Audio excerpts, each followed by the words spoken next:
Hello, so today we're going to be going over the dev learning. So this is an article that's published by the Riot devs talking about KO Coliseum, and we're going to go through it all. This is going to be a long one. This is going to be one with a lot of complaining from yours truly. We're going to be talking a lot about like my opinions on this set as well, how I perceived it, how I took it, and I have been pretty vocal about not liking the set, so I want to see some sources of improvement in these dev learnings, but it's something that I like to do. I always like to give benefit of the doubt and try and see if the game gets into a better spot, because I do at the end of the day care a lot about the game.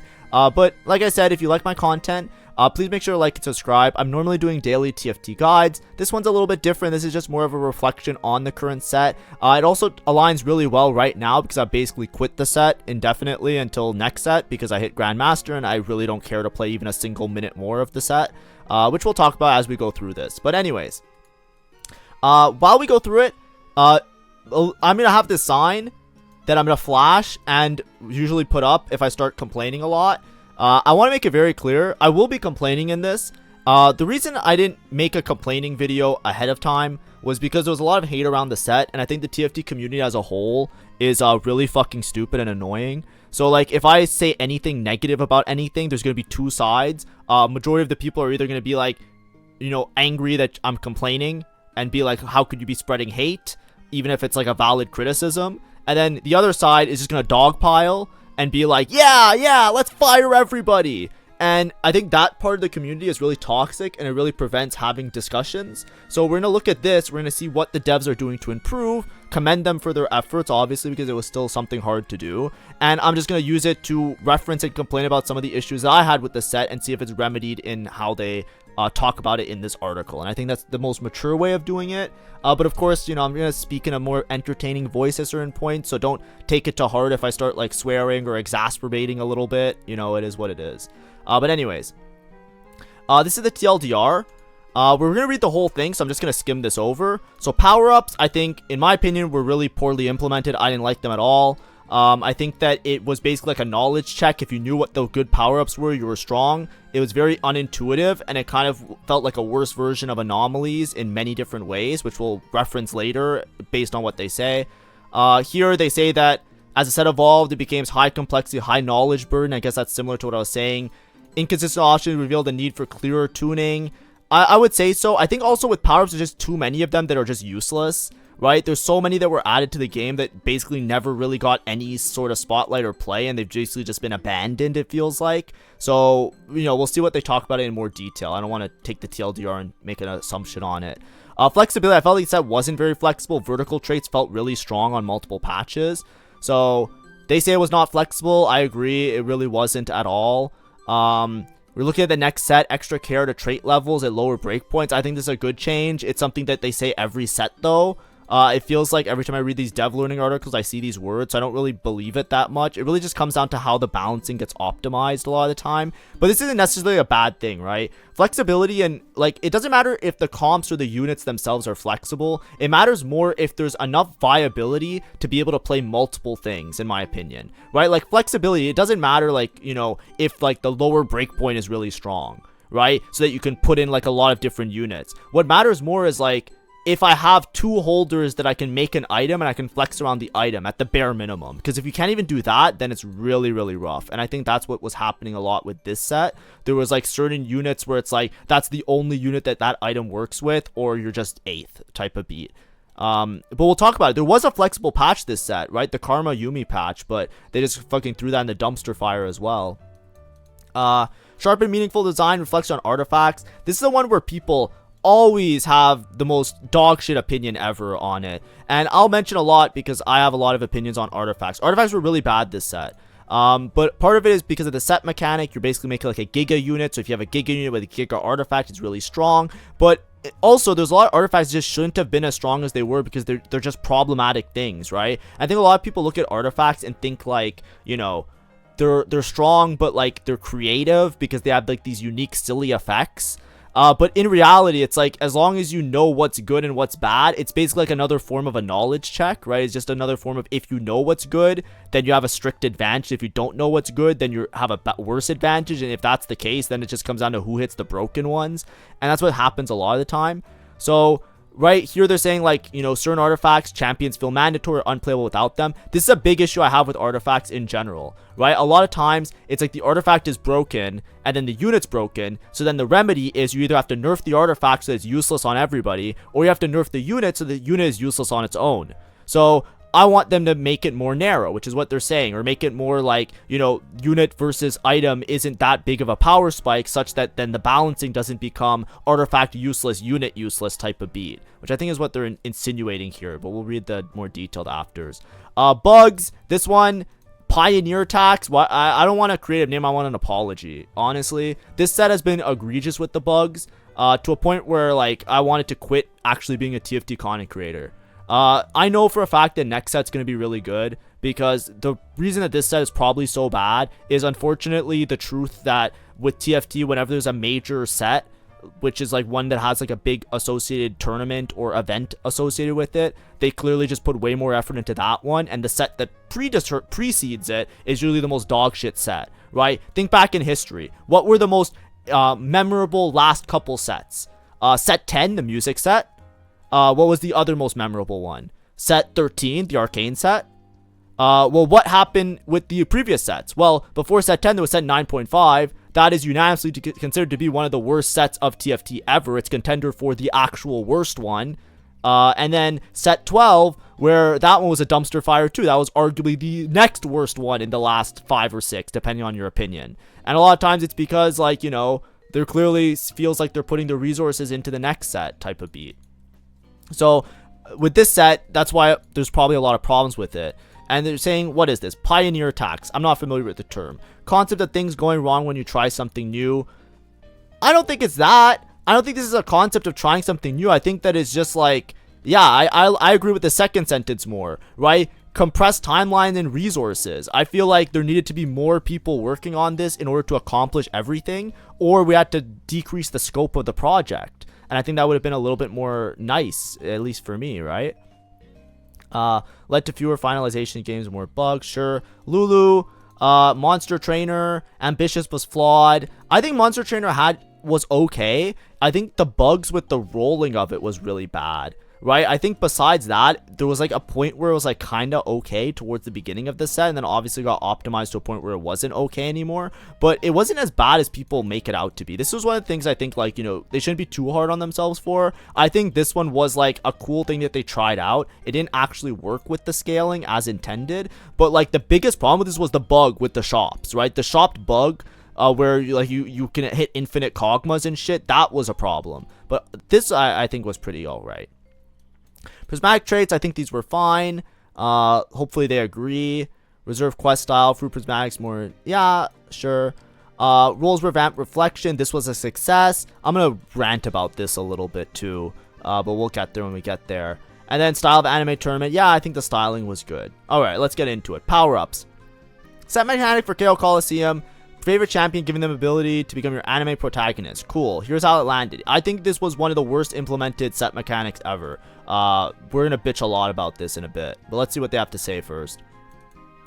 In our survey, a large portion of players said the power-up made the set more fun. In fact, power-up scored above anomaly mechanic into the arcane, but below our augment mechanic from gizmos and gadgets. This is the part that I hate the most. I hate it when they try and like add these extra stats of like, well, all the players seem to like it, so therefore it's good. No, this was a dumpster fire, and I really hope they don't re-implement it ever again, because if they do, I probably will skip that set. Like, if I see another set, like even in a year from now, if I'm still playing this game and there's this power-up again, I have now just, I know for a fact that I'm just not gonna play it next time around. Overall, players who enjoy power-ups really appreciate having new ways to customize their champions. Yes, that's true, right? I think this is like good in idea, but it was bad in implementation. I think that's the worst part about it, right? As things go on, times change. Power-up are a complex system with over 100 options, mix and match with 60 different champions, or overwhelming amount of possibilities. And even if it got to a world where all these were somehow balanced but interacts with other elements of the game, augment champions, champion kits, reality is that some power-ups would be far better on champs with certain combos than others. Yes. This is the problem, but what I would say is decrease the amount of options and maybe make them a little bit more specific on the champions. Like, yes, it's less fun for, like, you know, the power fantasy of being able to do anything with anything, but like, we'll talk a little bit about some of these power-ups as well, right? All that being said, sheer magnitude combination is tough to balance. I agree. they have my sympathy for that. It is tough to balance. And while having completely balanced, would have done better removing bad options such as Super Genius, Power Balance on Project Mana Gem, or Killer Instinct on Malzar, which causes his game in mana regen. Yeah. Yeah. Wow, that's crazy. They fucking nailed it on the head. Isn't that crazy? On the flip side, we should have been faster at removing options. Yes! They shouldn't have been in the game in the first place. Now it's time to start bitching. Right? Alright, put up the warning. I don't care if the game is unbalanced. This is a really important thing to understand. There are so many people that, like, they're just dog shit at the game. Like I see it all the time in my comments, and it pisses the shit out of me, right? It is so tilting, right? Because they'll just be like, the game isn't balanced. I remember when there was the Karma patch, right? Remember when Karma was good? You can play Karma, you can play Yuumi, and you can play Ashe, and you could flex between 3 different 4 costs. That is good. And I was getting comments like, this game sucks. This game isn't balanced. 3 comps playable and 8 players in a lobby. You're always contested. I'm like, holy fuck, you guys are dumb as bricks, right? Like, the problem with the game isn't like necessarily the balancing of the game at a certain point. There's always going to be one comp that's the strongest. There's always going to be one thing that's the strongest. And if that thing is too strong, then more people are going to play it. And TFT has a balancing nature where there's a limited amount of champions. So if everybody plays the same comp, then it becomes a lottery. And then the other people that aren't playing the comp are going to be the ones that have consistency. That's just how it is. Balance in TFT is never going to be perfect. There's always going to be something, even if it's better by like 1%, even if it's like a hairline better, then it's going to be a better comp. That's how balance works, right? So I never care about the comp. Like, I don't care if the devs can't balance something, right? I don't care if they struggle to figure out what's good and what's strong, because it's going to be like that anyways. Wait, when I played PvE, I remember I saw some of these power-ups and I said, these power-ups are going to be fucking broken. Like stretchy arms. I looked at stretchy arms and I said, stretchy arms going to be broken. Do you know why stretchy arms was going to be broken? Because there's a fucking artifact in the game that's broken every single set that gives extra range on a melee champion. If you just give them a power-up that gives them the extra range, at one point in the set, it's going to be broken. That's obvious, right? So I was trying that shit out in PvE, and in PvE, there wasn't a single motherfucker who was trying it out in my games. Everybody was hard forcing Bastion snipers. In PvE, there was a comp that was broken. It was play 4 Bastion and play 4 Sniper. And everybody was fucking playing the same comp in PvE. PvE is the beta where we're supposed to play test it. Do you think when this game launched, to this day, it's been multiple months, have you guys seen a single fucking time in your lobby a Bastion sniper board? Genuinely, no, because you guys are a bunch of fucking clowns. We're just queuing up into PvE. I'm trying to play test the game, and the whole fucking lobby is hard forcing Bastion Sniper in PvE. That's why the game isn't balanced on launch, because like the devs, there's like a dev team of like I don't know how many people. They're trying to figure out the shit. They're trying their best. That's fine. But then the rest of the fucking community isn't even fucking trying to balance the game. They just sit there, wait until somebody tells them something's broken, and then just hard force it and then bitch. It's like so fucking tilting. Anyways, the other thing that I want to say is that the biggest problem with the balancing this set wasn't the fact that things were unbalanced. It's the fact that there's things that shouldn't have been in the game. Why is stretchy arms in the game? We already know every single, I guarantee you, look at every single patch notes. They always decrease the amount of artifacts. Look, set 13, there was Nocturne that was broken. Set 9, there was Nyla that was broken. Last set 14, there was Shaco that was broken. As soon as you give range to a melee carry, there will always be a melee carry that is broken with bonus range. That's why those artifacts are fucking broken. Why the fuck did we add it as a fruit? Because then what happened is, the first 3 or 4 patches of the set, we're trying to figure out how to balance stretchy arms when it should have just been removed from the game. Like, Gangplank wouldn't have been an issue as bad as he was. Like, obviously with artifacts he still would have been an issue, but it wouldn't have been as bad of an issue on those first couple patches if stretch arms wasn't in the game. Equivalently, stretch arms became a problem on Viego, and then they just end up removing it halfway through the set. If we just didn't have this in the game, then we would spend time balancing the things that actually mattered. That's my genuine opinion of the set. I'm like looking at it, I'm like, there were so many things, like fusion dance, stretchy arms, even like we'll talk about Silver Mirror Dawn when we get to the artifacts. But that shit was fucking tilting me. Silvermere Dawn pissed the shit out of me. As soon as I saw it, I was angry at the dev team for that one. That was like the dumbest shit I've ever seen. And we'll talk about it when we get there, right? I'll make a separate bitching for that. But it's like, that's the biggest problem. It's like, not only do the community doesn't help with the balancing, the dev team is overworked. They don't get to balance it properly. But then, for some fucking reason, we add shit that we know is unbalanced in the game, just for the sake of like the illusion of having fun, and then everybody's upset anyways because it becomes broken, and then we bitch anyways. It's like we have a short-lived experience of like 5 seconds of fun until it's just like it's a problem anyways. Just don't add it to the game. Like, I would have been so much happier, because if you don't add it to the game, then we could just spend that time balancing the other stuff, right? If there was no stretchy arms, then other comps would be played. Then we would see if those comps are broken. No, instead we're being governed by 4 people playing Gangplank. It's not even, like, it's not that big of an issue, right? I'm okay with Gangplank being broken for a patch, but it's like, the reason it's broken is because we added something that's so obviously a problem.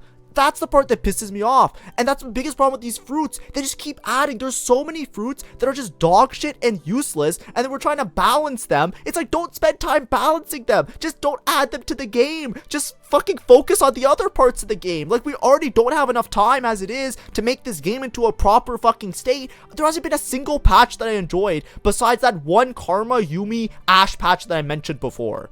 And that patch was like so short-lived because half of it was a Gangplank patch anyways. There was like a week of enjoyment I had where there was like a little bit of flex play and a little bit of like option selection with like what you can actually put on your units or not.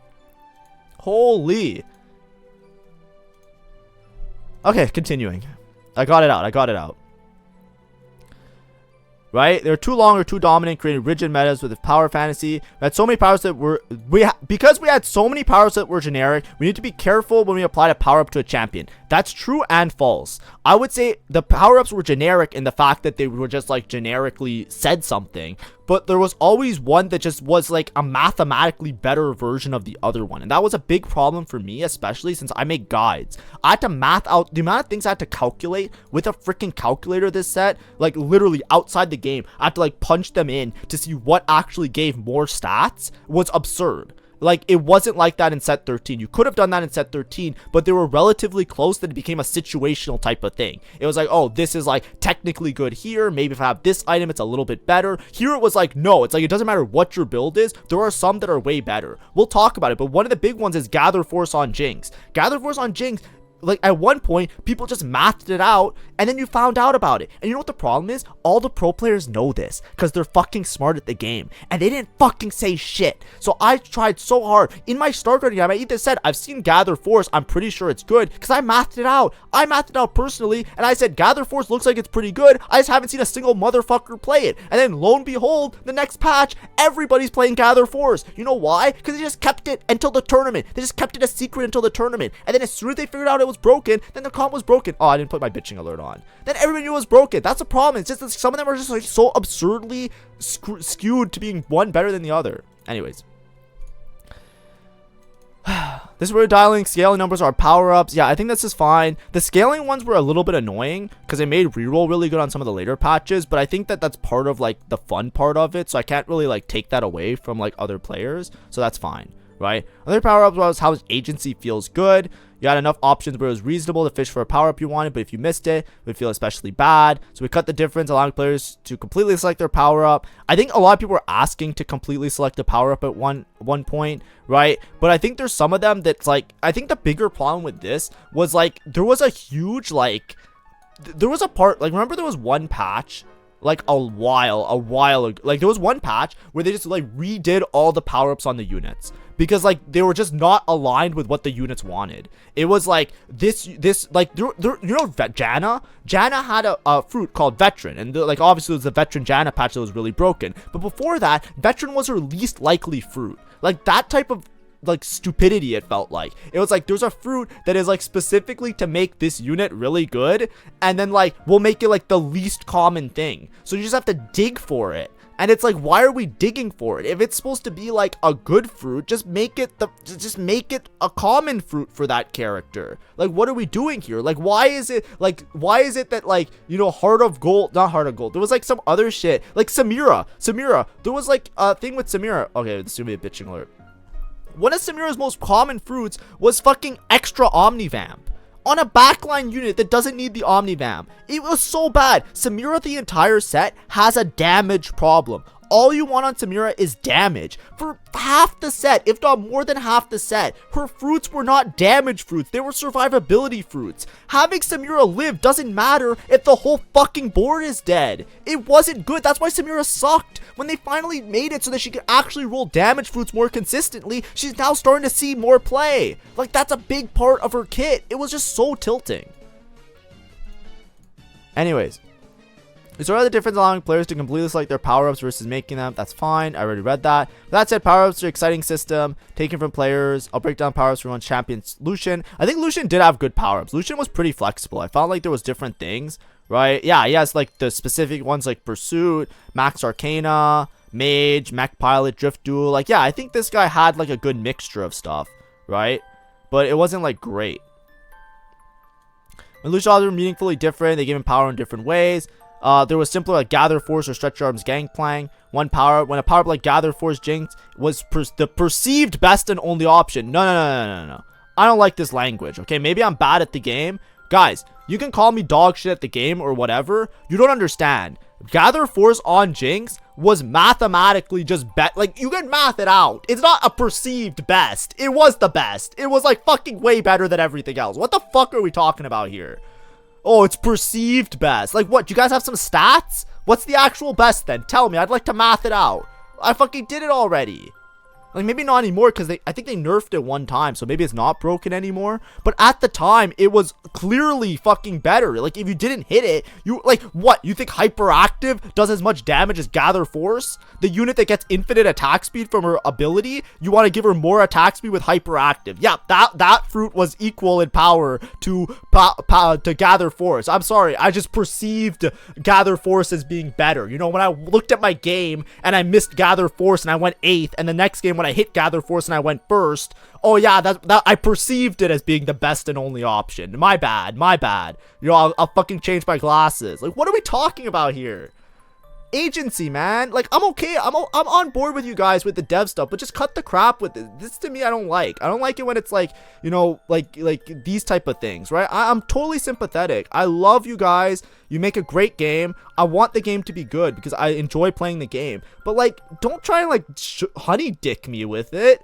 You know what I mean? Like, don't try and like fucking like what are we talking about here? It also led to the set feeling less flexible. Okay. This is another thing that's really important.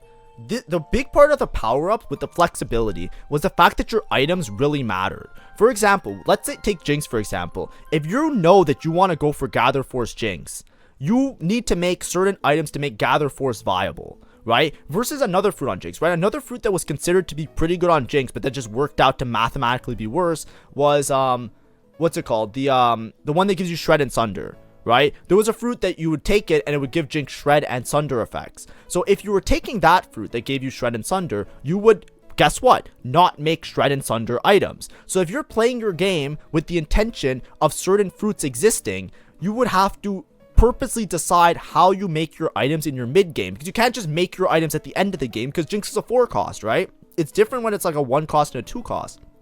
But it's a 4 cost, and you know that you're going to power up that 4 cost later in the game, and you're angling towards it. You have to specifically pick your items in a way that makes sense with the particular power up that you're going for.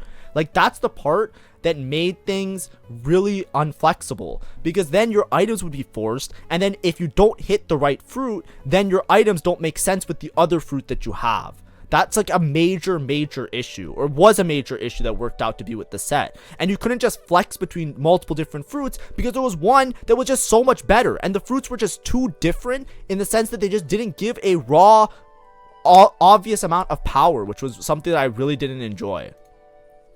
Lastly, there's something to say about power-up options is set, fan service, some of the best moves we leaned in on a shared fun. Yeah, I think there are some fruits that were really fun. But something here, I don't know if I missed it, but like, they didn't really talk about it here, but they talked about it like up here, right? On release, the set evolved, the system's complexity, high knowledge, but an inconsistent option, really like clearer tuning and emphasis on agency and flexibility. I feel like the powers were very specific, right? I think that's the biggest problem, right? But if you missed, it would feel especially bad like this. We cut the difference. Like, they talked about it here, right? I think one of the big complaints I had with the power-ups, I don't know if they mentioned it that much. They talk a little bit about flexibility, but they don't talk about it too much in terms of like what's popular and what's not. One of the big things that I didn't like, this is gonna be a bitch alert, right? One of the big things I didn't like about the set was that it felt like a huge step backward from power-up anomalies, right? So I actually pulled up the dev article. This is the dev learnings for set 13. This is around a year ago. This was the arcane set, and this was when they had anomalies, which were basically like power-ups, right? So in their dev learnings for anomalies, right, the anomalies was successful, whatever, we had a ton of fun, and we want to fix it, right? So what did they learn from set 13? This was something I referenced a lot when I was playing the game because I was just upset, right? And you know what I was referencing a lot was like the anomaly designs here, right?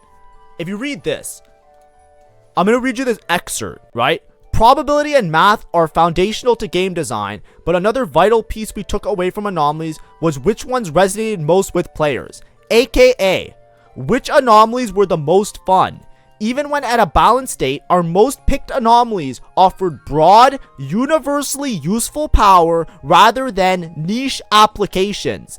These were the things like Infectious, Finisher, Giant Size. If you don't know, Giant Size gave you 1000 HP. Finisher, I think it gave you an Execute. It was just like some damage and an Execute. And then Infectious was like, it gave you base stats, right? It's like you gain AD, AP, and then it like gives it to more units. These anomalies were popular because of their general use cases, but also their simplistic nature. That's an important reminder for us to make sure that we have straightforward outputs that prevent an increase in dizziness and are more broadly applicable to a variety of comms. But we and you all learned another thing which contrasts this point, which is way information spreads, right? There was things about anomalies, like certain ones were really broken, obviously. Like I remember there was one like Center of the Universe, Twitch. Like, yeah, these ones were ones that were like really awkward, right? And it makes it, like they said, it makes it fantastic, whatever. But I feel like these two paragraphs were not shown in this set very well, in my opinion. This was a big complaint I had with the set. So many of these are really fucking specific and really hard to make sense of. Now, I don't know. You can argue and you could say that I'm a fucking idiot, that I'm the dumbass, I don't know how to read or whatever. Sure, right? I hit Grandmaster, okay? No matter what, like that's top 750 in NA, which NA, I don't care if you guys think it or not, is one of the hardest servers in the fucking game. Okay, if you don't think it is, then look at your currently pro players in your region and see if they're playing on your region server, if they're playing on NA server. If they're playing on your region server, then you got me. Your server might be better than mine. But most of the fucking top players play on NA server. All of LATAM basically gave up their placements a couple sets ago just to play on NA server because they wanted better practice. If you look at the current top of the leaderboard on NA server, half of them are EU. The EU players, if you look at their EU accounts, they don't even have games played. They literally play all their games on NA server this set. So you know what I mean? Like, don't try and tell me that this server isn't difficult. Anyways, that's a separate issue. Talking about this, what I'm trying to say is that even if you take me at the worst and you just treat me like a master level player, I am probably better than maybe half the player base, right? Let's just be really, really rational about it, right? Let's say there's like half the players that I'm better than, right?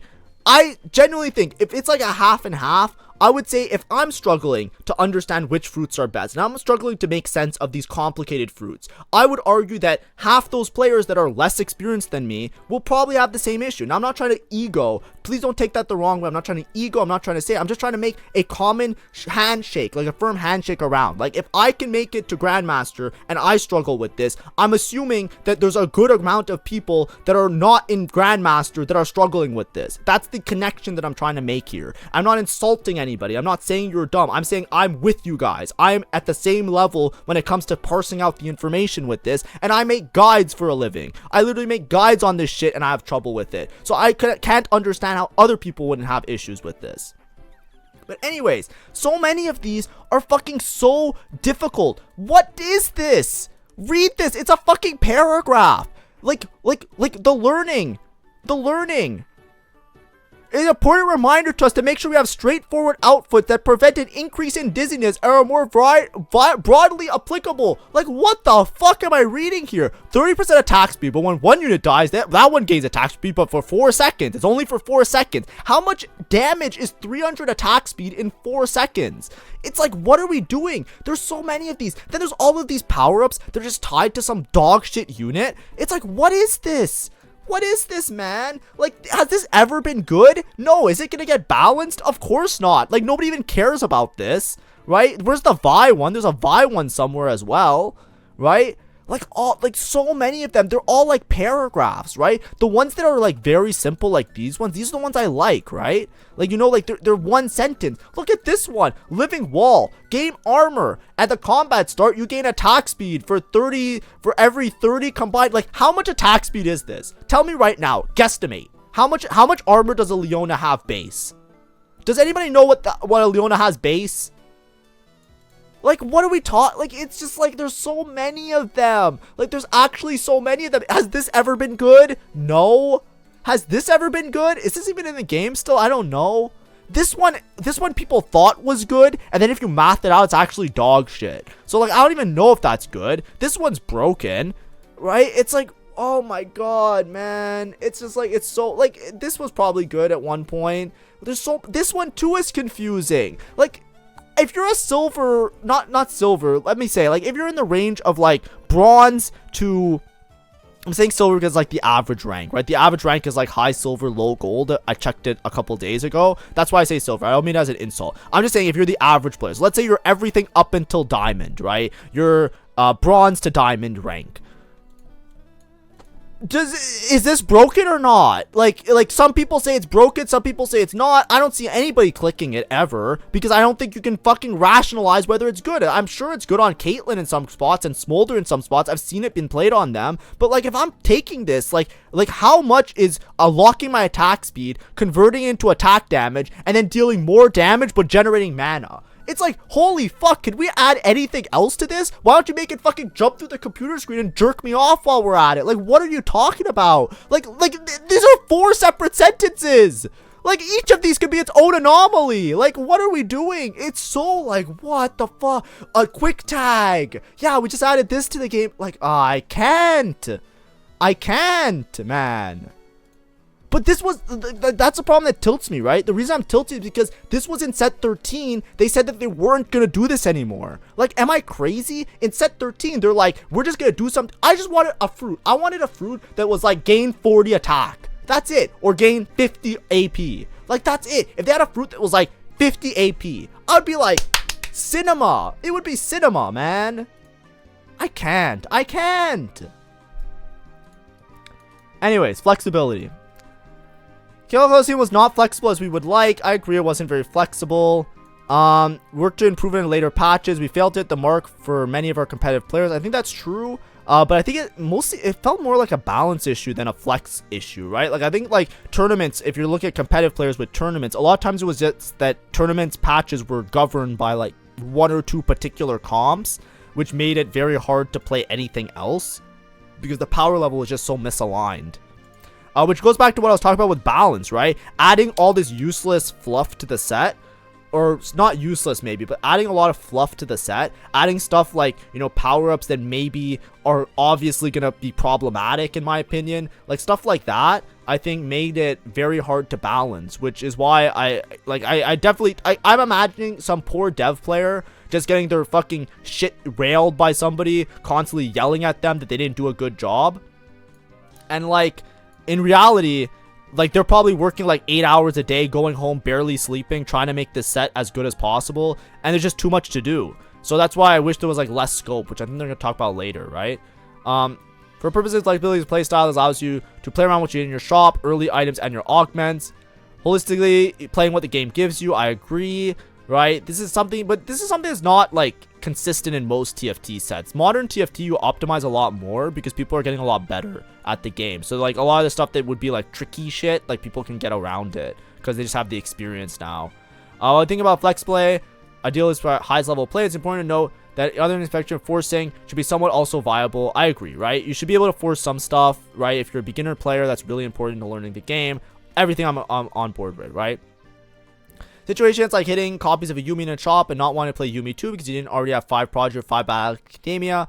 How pre-planned rigid comp preparation needed to be. This is true, But I don't even think it's based on the units. It was mostly because of fruits, right? The fruits forced you to have certain item builds, and then the item builds forced you to have certain units. So you couldn't really flex easily. But this is also a lie, by the way, right? There was a patch where this was viable. They just nerfed her to the ground, right? There was a patch where you can make a dual gauntlet, right? Like, I talked about it on my guides as well multiple times, right? Where there's a patch where Karma and Yuumi were both really strong comps, and they both had the potential to win games. At the time, people said Karma was a little bit better, but if you didn't hit a Gwen, Yuumi was actually better. It's just that Yuumi was like a little bit weirder because Seraphine was bad at the time, and Gwen was a lot better at the time, so Karma kind of had like more of like a high roll aspect to it, but Yuumi had more of like a consistent aspect to it. But it was debatable which one of these two comps was the best in the game. The thing is, on both of these units, Dual Gauntlet was good, right? The main thing that it broke down into is whether you made mana generation for the Karma, or what. Back then Shojin was better because blue buff didn't have its bonus effect. They changed it partway through the set, I believe. So it was either you made mana gen and played around Karma, or you would make like an Archangels or a Gunblade. You would do like this build on Yuumi, right? So it was basically like how you allocated your later items. But at the start of a game, you can make a generic damage item like a Dual Gauntlet or a Strikers, and you could easily just like flex between the two units like this, right? And it might not be the most optimal, but you were able to flex between them, right? And on your roll down, if you hit a Yuumi 2, you're like, I'll bet I'm Yuumi, right? That's like part of flex play, right? It's not necessarily about like the board having to interchange units. It's like, obviously, right? Like if I'm playing like some random fucking bullshit and then I hit a Yuumi, it's like I'm not expecting to like say to myself, oh, you know, I'm just gonna play Yuumi from this spot because you know, I guess I could play Yuumi with the other shit. It's like, no, it's like you usually have to plan ahead, especially with 4 costs. But the thing is, having open lines to be able to flex between is what's really important, because what I can do is like, you know, obviously it helps if there's shared units, but like a lot of times, right, with both these boards you also wanted Cassante, right? So a lot of times it's like you're angling towards something like this, and then you would basically just hold on your bench the inexpensive units, right? You would hold this guy and you would hold this guy, and then you would basically flex between the two, and based on what you hit, you always wind up by Cassante. But if you had a Karma, you'd then sell this, you'd put in this guy, you call it a day, right? It was kind of like that, which, you know, obviously it works better when the lines have more shared units between them. For example, like if you're playing like a Bastion front line, right, you have like a little bit more flexibility in terms of traits on what you're going to end up playing. But like, that's what I mean. I wouldn't be too hard, like, you know, on this part, because like I'm reading this and it's like, you know, this isn't that big of an issue, right? Much of it came from the power, the set's trait, but a lot of it also came from hyper optimization. Yeah, that's true. Biggest contributor was power up mechanic. I agree, I just said that. With another layer regulated set, right? Let's example how this played out. Yuumi's ability required ramping mana via prodigy and the true damage component from potential. This dedicated narrow commitment. Yep, that's true. You couldn't really play her outside of Battle Academia. I agree. This makes it, this is part of like vertical trades being strong, right? But I don't mind this, right? I think vertical trades being strong is really good for beginner players, right? Like, think about it. When you start a set and you don't know what you're doing, just being able to click on all the units that look the same is like a really important experience for somebody who's just starting the game, right? It's very difficult if that's not an experience in the game. So there always has to be something like that. Do you know what I mean? Like that's something like, you know, that might not work well at high level of play, but it's something that definitely needs to be part of the TFT experience. So, you know, it's kind of weird, but yeah, you just have to hold the 1 cost, but this is something you have to do anyways, right? Some other cases, things like Monster Trainer, right? Before they reworked it, that's true. You needed a Lulu early or else it was just unplayable. But that's like true with a lot of scaling comps. You can say the same thing about Kaisa, right? Also, let's see dedicated optimization of early artifacts. Luna's template has singular, solve holder, and Ari. Greatly warping her power. We had to disable it. Yeah, but that's how things are, right? And rigidity, right? Like things like the scaling, right? You were basically forced. I agree.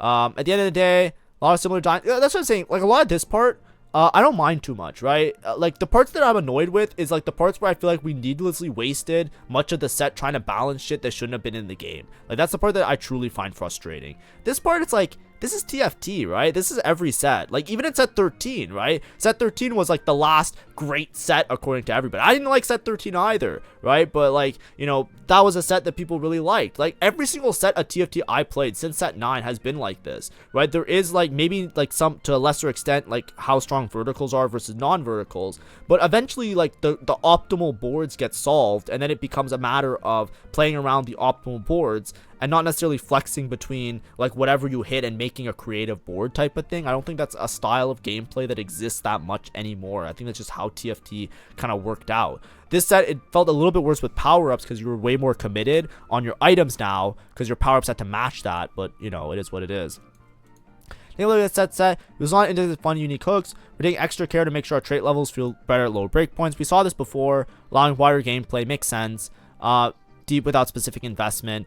I think that that's fine. What I always say is like the sets are the most flexible feeling when the units are strong and the traits are not strong. Because when the traits are strong, it forces you to play a specific set of units in order to make them fully function. But if a unit itself is strong, then you could just play that unit and everything around it could just be whatever. So that's the part that really starts to matter. So I'm hoping that the approach to balancing, in my opinion, I usually like it when the units are strong. And I always say that, right? If there's a unit that's really broken, it doesn't matter what you play around that unit because you'll still be able to stabilize around the unit. As opposed to when a trait is broken, then you need to play 10 units in particular in order for any of the units to function, right? And that's very different from having a strong unit and then you can just puzzle piece together specific strong units and you don't have to worry about the traits as much. So hopefully that's the approach that they're going to do. We'll see how it works. They say this every single patch or every single set and it doesn't really matter.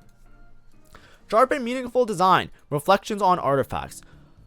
Woo! We're gonna bitch a little bit here, but let's read what they say first. What happens when an artifact design is so sharp that you have to click it, or you can't play a unit single-handedly enables? Well, in that case, when the artifact is sharp, it's gonna get cut, as with Loot and Tempest, but this has been the first awkward running with artifacts, right? New artifact combination is definitely have to respond to. Partly by design, artifacts are meant to be sharper, more champion focus. They didn't used to be like this. Into the Arcane had a rapid fire Nocturne. Oh, lovely! Hey! Okay, get the sign up.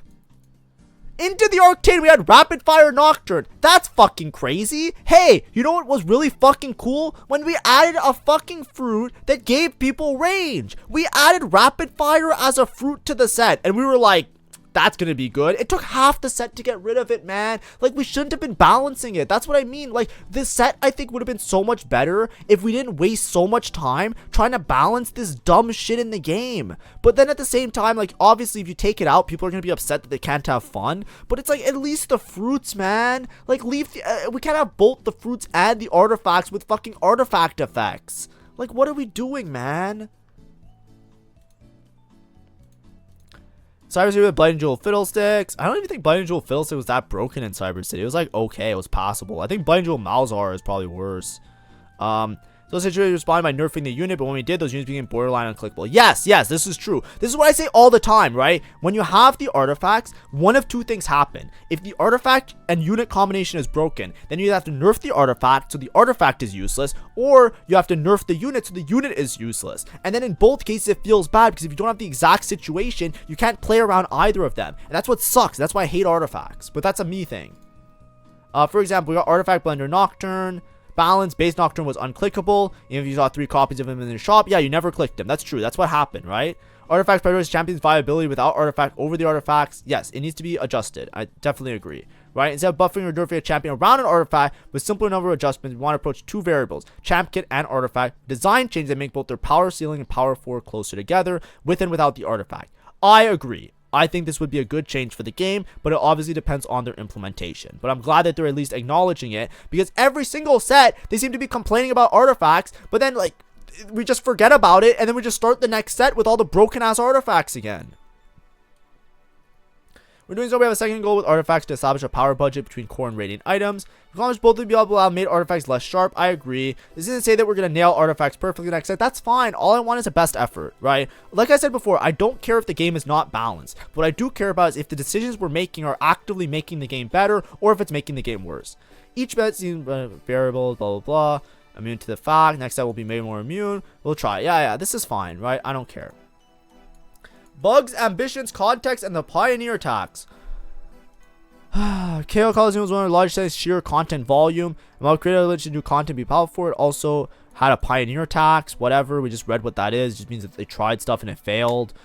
First, the content, new champions, traits, augment, let a set mechanic with more possible combination than any before. With that, we had a lot to test than our past sets. A lot more combos to QA, a lot more bugs to chase down causes for, a lot more novel situations we could account for. Now, like I said before, I understand this. I think that it's commendable and it's fine to do this type of thing. But number one, it shouldn't be done before a major set release, right? When I say major set release, the next set is going to be a set that they're obviously putting in more effort than this set. I'm sorry, but that's the genuine way that I feel. I'm not saying that by fact, is obviously opinion. If I offend anybody, I apologize. But every single time I've seen it before, there's always a set where the precursor to the set is really shit, and then the real set is really good, right? Think about our Into the Arcane. Into the Arcane was really good. Set 13. Set 12 was really fucking shit. Why? Because I think a lot of the people were putting their efforts towards making sure that Into the Arcane was good, because that was a major set. It had an IRL tournament. It was like a big deal. One of the biggest examples of it was set 10, right? Set 9.5 was when they were switching off of the 0.5 sets. If you didn't know before, a set of TFT used to have a 0.5. There used to be set 9, then it was 9.5.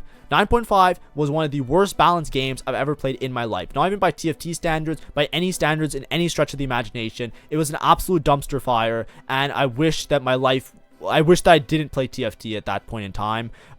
It was absolute misery.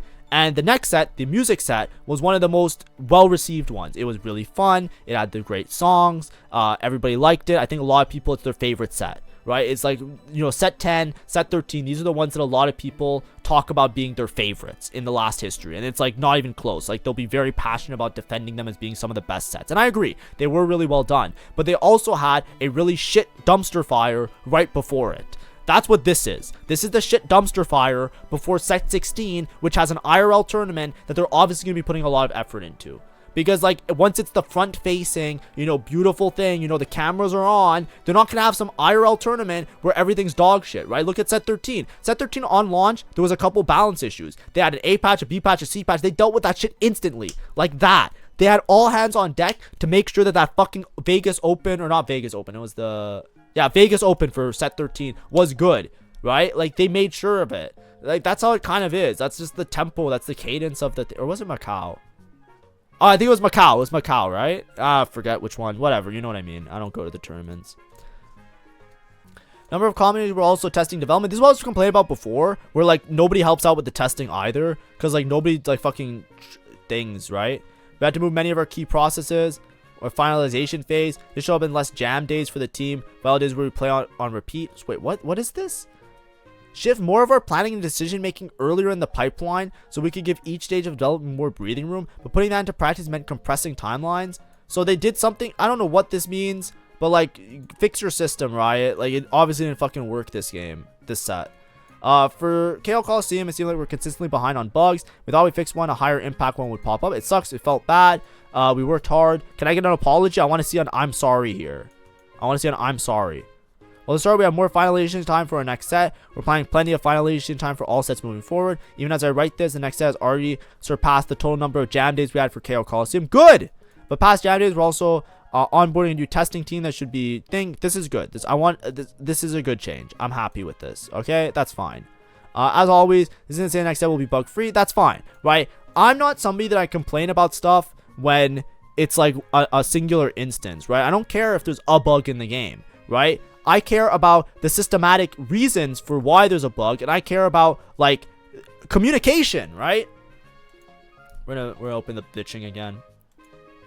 Guys, one of the biggest problems I had with this set was the lack of communication on it, right? To this day, like, if you look at the most recent patch notes, like, I don't know how to find it, like, news, like, let's go to the most recent patch notes, right? On the most recent patch notes, like, they didn't say that bugs are fixed or not fixed, right? There's some bugs in the game. Like, there's augments right now that before this patch, I knew were bugged on the previous patch, right? Like, the ones that do true damage, right? Know your enemy, not know your enemy. The other one, what's it called? The one where you 3-star your units and then they do some bullshit true damage, right? Or piercing sight. Piercing sight was bugged, right? Did they fix the bug or not? It's not in the patch notes. Additionally, on these patch notes, there has been times where they're actually just wrong. The amount of times the patches have been wrong this set is way more than any other set that I have played, at least. Now, maybe I missed it. Maybe it's more apparent now because more people are complaining. But there have been multiple patches where there's like things that aren't actually changed in the game. Like, you read it and it's just not correct. Like the lines are just false. Like, it's not pushed into the game. There have been bugs where, like, you are playing on a different patch than somebody else. and you only know if you like check the stats on your units. So you'll be in a lobby with somebody else, their units will be buffed and your units won't be buffed. You know what I mean? And the biggest problem that I hate with TFT is the lack of communication. The lack of communication, man. It's like if the patch notes are not accurate and they do not reflect the changes that have happened in the game, what the fuck is the point of the patch notes? That is sacred. That is shameful. Like these are the things we should be complaining about. People are still complaining about Gangplank. People are still talking like trauma about Syndra in set 12. Who cares about the fucking balance? Like the patch notes are wrong. Like imagine any fucking job. I have a master's degree in computer science. I did game development. I also worked in web development. I could do the edit to the fucking website. Like hire me for minimum wage. I'll edit the website. Like put me on a contract. Pay me $10 every 2 weeks and I'll make sure the patch notes are accurate to what they are in the game. Because I have to do it anyways because I have to make guides. Like you know how fucking tilting it is? After every single night that I was playing this set, I was Googling to figure out whether bugs were fixed or not so that I can mention it in my guides because I have to update you guys on whether or not they're fixed or not. Like that shouldn't be my job. That should be the job of the dev team. And I understand when bugs are in the game, you don't want to mention them because then they could be bug abused and that will ruin the whole game, right? If a unit is bugged, you can't just remove the unit because then that changes the whole dynamic of TFT. That's just the way it is. But if something is fucking detrimental, if something does not fucking work properly in the game, I would like to know about it instead of wasting my life trying it out to find out that it's not good so that I can wait to see if you guys don't tell me that it's good or not. To this day, since I found out that Piercing Sight was bugged, I have not clicked that augment. Was it even bugged? I don't even know if it was really bugged or not. I heard that it was bugged from somebody else, and I didn't want to try it out because they said it was bugged. That's enough for me not to try it out. They still haven't said if it's fixed. There's not a single patch note that says that it's fixed. Does that mean that I should just never click it? That's it. If I see that in my augments, I have -1 choice. That's great game design. That's fantastic. The lack of communication is so crazy, right? If you guys don't know, I have my own website, right? You want me to do, I could do a deployment right now. I can do a deployment right now. It'll take me 5 minutes if I want to update this website, right? I'll do it while we're doing this video. Maybe I won't because I might leak something. But like, if you guys want, I'll do it live on stream for you guys, right? Come to my stream and ask me to update my website. I'll update it right then and there on stream and you'll see how fast it takes. Now, obviously, I understand there's a dev cycle. There's other things, right, that you have to do, right? I understand, like, there's a prod, there's a pre-prod, right? When I was in web development, we had a dev, which was a dev environment. Then you would move it to a QA environment, which would go to the QA department, which would test the changes to make sure the website didn't go down because our website had to handle transactions, so it was really important. And then that would go into a pre-prod. I think it was called UAT for me. I don't know what the name is for you guys, but you know, sometimes it's weird. You know, we had an agile software development kind of cycle, so you know, we had all weird names for everything in there. But then it was basically pre-production, which was basically a mirror of the production, but on the local servers, so we could test it. And then it would go into the proper production. But before it would have to go to proper production, we'd have to send a ticket to the dev team. No, sorry, we were the dev team. We had to send a ticket to the deployment team, and the deployment team handled the servers because we had self-hosted servers on the job that I was working at, and then they would handle the upgrade onto the website, and then we would have to double check it to make sure that the change actually went through. All in all, it usually took like a day, if not more than a day. I understand that, right? Maybe that's how their website system is activated, so it's going to take them a little bit more time. A patch cycle is 2 fucking weeks long. If the patch notes aren't accurate, I want them to be updated within that 2-week fucking period. It doesn't take 2 weeks to update the website, even if you have a fucking 4 environments. Do they have fucking 12 environments? Like, how the fuck do they not update the website? Like, how are the patch notes wrong? That's the part that tilts me so much. It's like, how can I be playing the game where the patch notes are wrong? Do they even fucking care? Right? Like, I read these dev learnings and I'm like trying to give them benefit of the doubt. Those are the things that are so tilting, right? I don't care if something is bugged, but tell me that it's bugged. And I don't care if you have trouble fixing the bug, right? If you're struggling, you can't figure out why it's bugged, I'm with you, man. I don't know why it's bugged, right? Kog'Maw has like fucking 50 copies in the shop. I don't know. Like, I don't know. Like, if you don't know, I don't know. Like, that's okay. Like, I'm not saying I'm smarter than you. I'm not saying I'll figure it out. But I'll fucking tell you if it's fixed or not. Like, there's a difference, right? Like, if I don't know what the fuck's going on, I'll at least say that I don't know what the fuck's going on. Like, can somebody just tell me that? Like, what is this? And then, like, as soon as you mention it, it's like, it's fucking taboo. It's like, oh no, you're giving the secret tech away. Don't click that augment because it doesn't fucking work. It's like, if it doesn't work, it's like, if I buy a car and the fucking wheel doesn't spin, Like, I want to know that the wheel doesn't spin. I don't want to try it out and be like, uh-oh, you know, should have test drove it. Like, uh-oh. It's like, what the fuck? It's like, you're just selling me a product that doesn't work. Like, just tell me that it doesn't work at least so that I can make the necessary changes, right? I'll still buy the car, but I'll bring a fucking tow truck with me so I won't stall in the middle of the road. Like, I'm happy, you know? I want a cool fucking 22B WRX Impreza from like 2003. You know, if the engine doesn't fucking work, at least tell me so that I don't like go halfway down the road and then it doesn't fucking work and I'm stuck in the middle of the road. I'll bring a tow truck. I'll bring a fucking carrier with me. I'll bring my friend. I'll fucking plug in the stupid chain thing and pull it home. Right? Like, I'm okay with that. It's just like, holy shit, man. Just like there was a patch where Ari said that they buffed her damage and they didn't buff her damage.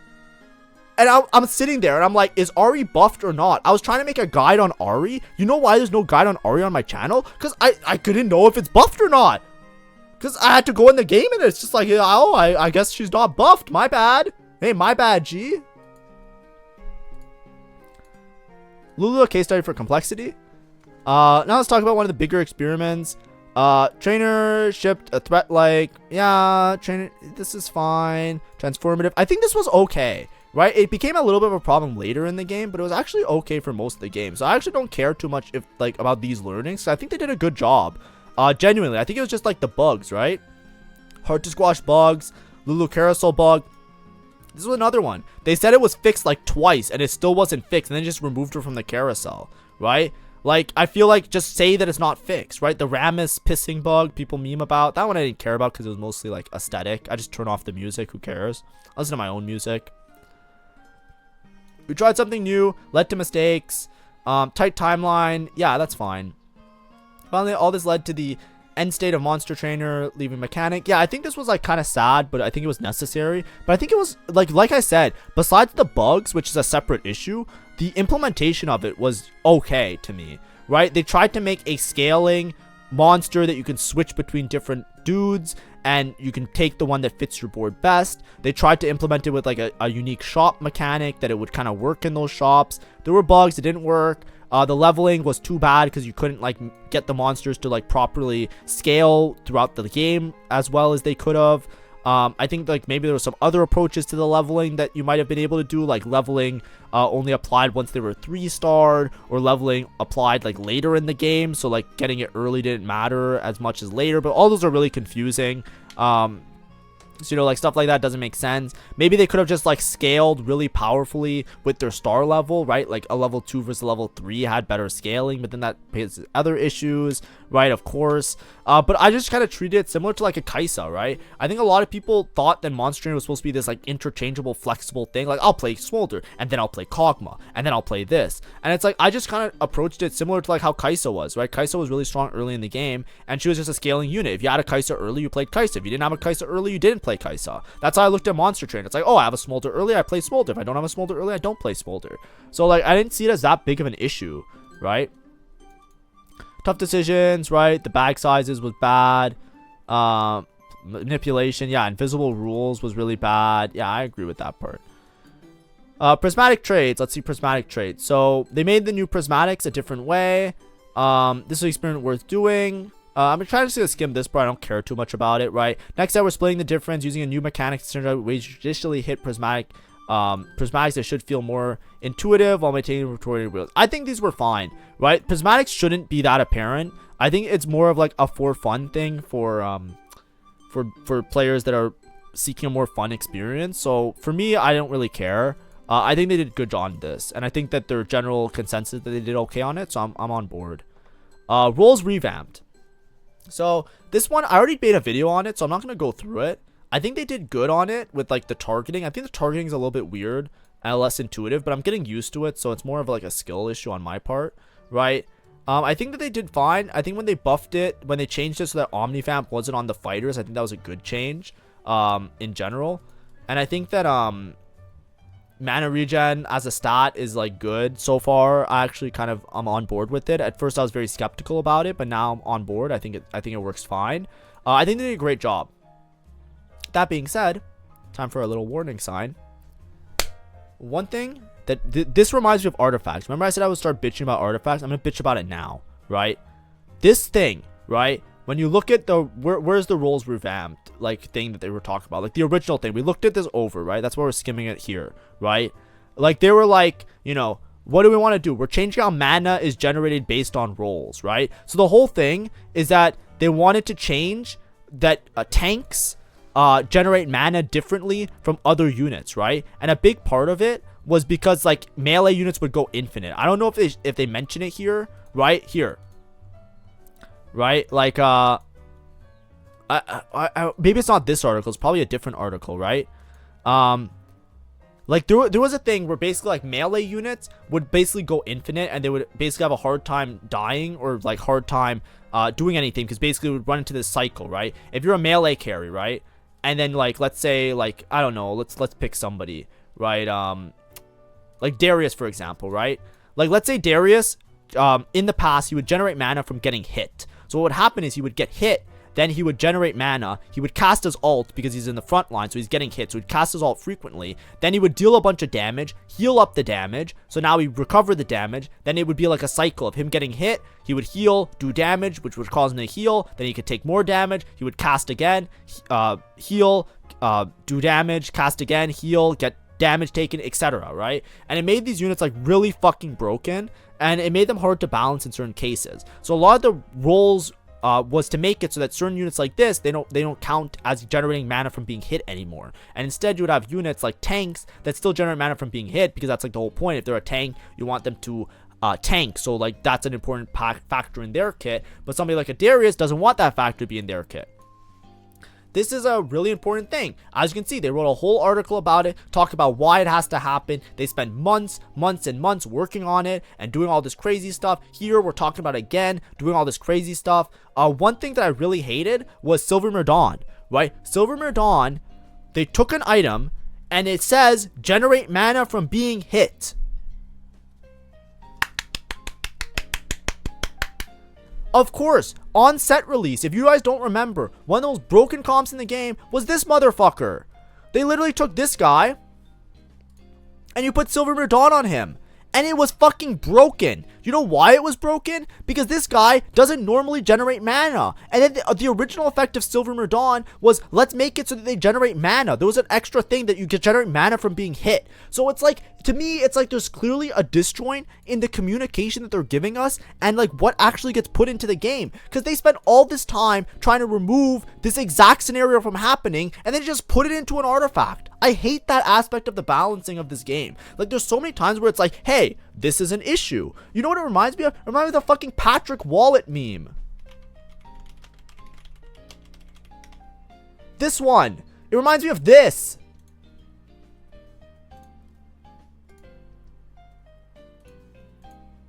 This is what the balancing reminds me of sometimes. It's like, hey, we've identified that giving mana to melee units is really bad. It's like, so we should remove giving mana to units. Okay, so we shouldn't make this item give mana to units. Nah, we'll just make it an artifact and we'll give mana to the units that get hit. It's like, of course it's gonna be fucking broken. Then it's like, oh, Gwinsu is bad because it scales with auto attacking, which is gonna make it broken on auto attackers. We shouldn't do that. So it's like, okay, let's rework Gwinsu. Okay, we're gonna rework Gwinsu. Okay, why don't we just add it as an artifact instead? Now Flicker Blades is broken on every unit, and it's been broken for like half the set as well, and it's like fucking broken on everybody. Then it's like, oh, you know, blue buff in its current state is really bad because it's only good on certain units with low mana. Oh, let's change how blue buff works because we want to make it a mana generation item that's not tied to certain units. Okay, cool. Let's just add it as an artifact. So now Dawn Core is broken on a bunch of units that blue buff would have been broken on. It's like, what are we doing, man? Like, it's like, that's the part that tilts me, because the problem is, it's like we're taking something that we already identified as being broken, and then we're adding it back to the game to try to like microdose on cyanide, basically. It's like, let's just like play it sometimes. You know, if it's an artifact and we don't see it that often, then it won't be a problem. But then we run into a problem where it's like, oh, okay, now the artifacts are either fucking useless, like Silvermere Dawn, they removed the mana gen, now the item's just fucking useless. But it's like,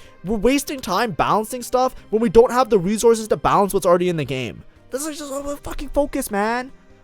Like clock in, man. Styling, I think, was great, and then everything else was great. I think this was fine. Okay, so in general, let's do our takeaways. I don't care about Aoshin. Takeaways. I think the game is going in a good direction. I think that the dev team is figuring out what went wrong, and they're doing a good job with it. I liked a lot of what I saw here. There wasn't really anything I disagreed with anything that they said, which is really nice, right? I like reading these articles and seeing that I agree with a lot of the things that are being said, because it makes it feel like the game is going in a direction that I think is good for the game. Obviously, I bitched a lot because I'm just letting it out. I didn't make a dedicated bitch video in the beginning of the set because I don't want to spread hate. Even now I don't want to spread hate, right? Like, I'm trying to make it in like a constructive way, but also trying to make the video a little bit entertaining, because obviously we're just reading a PDF of like fucking text. So obviously I'm exasperating a little bit. This set overall though, it doesn't change the fact that to me this was one of the most miserable sets I've ever played of TFT. Multiple times I thought about quitting being a YouTuber during this set. Like, genuinely, I would sit in my room, stare at the ceiling, and say to myself, maybe I just like delete the channel tomorrow, right? I said that many times to myself, because I'm getting to a point where I either have to decide if I'm gonna be like, you know, YouTube all the way. Like, my health is getting good enough that I can go back to like work, basically, right? Before, I had the excuse of like, you know, I have problems, either health or otherwise, that I couldn't do stuff, right? Not big health problems. I had like a lot of food problems, so I just couldn't eat properly, and it really impacted like my day-to-day life, right? My day-to-day life now is getting a lot better. Like, I go to the gym, I'm eating well, like I'm back to like, you know, being a functional fucking human again for like once in a really long time. So, you know, I want to decide what I'm going to do with my life, because obviously I can't just be sitting here making like, you know, less than minimum wage constantly. It's like I have to do stuff to better my future. And what the dev team showed to me this set, which I'm hoping they don't do again, but you know, I kind of lost faith in them, even if they say that they're going to improve it later. Like, I'm really passionate about it because I like the game, right? But you also have to understand, I have a vested interest in the game being good because I make guides for the game.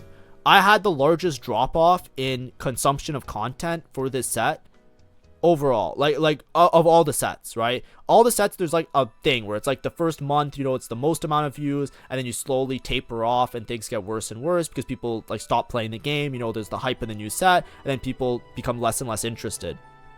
That taper off was larger than any other set, right? So I'm looking at it, I'm thinking to myself, if I'm trying to sustain myself as a YouTuber, it's not possible, because my entire livelihood, like if I was, you know, having to pay rent, you know, I wouldn't be able to pay rent.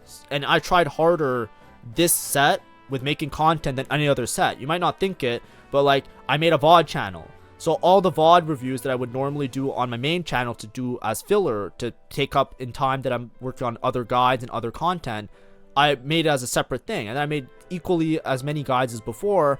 And I also increased the production on a lot of those. I put a lot more effort into them. And it worked out in the first month when the set was very new. There was a lot of positive engagement. I felt like there was a lot of channel growth because I felt the direct correlation with my efforts. But as the set became very apparently shit, everybody stopped watching. And I looked at that and I said to myself, yeah, I genuinely cannot make this a day-to-day thing. I can't be like a content creator for this game, right? And I think that's really sad, because there's other games where people can be content creators and they can just live and be like happy. And it's like the game that I chose to play, that I enjoy, is just not really having that, right? And I don't want to be too like emotional or like, you know, what's the word? Like, I'm not like crying here, but like I'm almost crying. But it's just like, you know, I wish I just played something else. Like, that's how I felt this set. It's like I wish my talents and my, like, I wish I was an artist, right? Like, right now I quit the set and I've just been doing art again, and it's like I wish that my art channel popped off, right? Like my TFT channel popped off when I was just playing TFT a little bit, and I was like plat at the time, so I said, oh, I'll put time into TFT, like this is it, like maybe I can make this work. And it's like I wish I just didn't fucking play this game. Like, that's how I genuinely feel.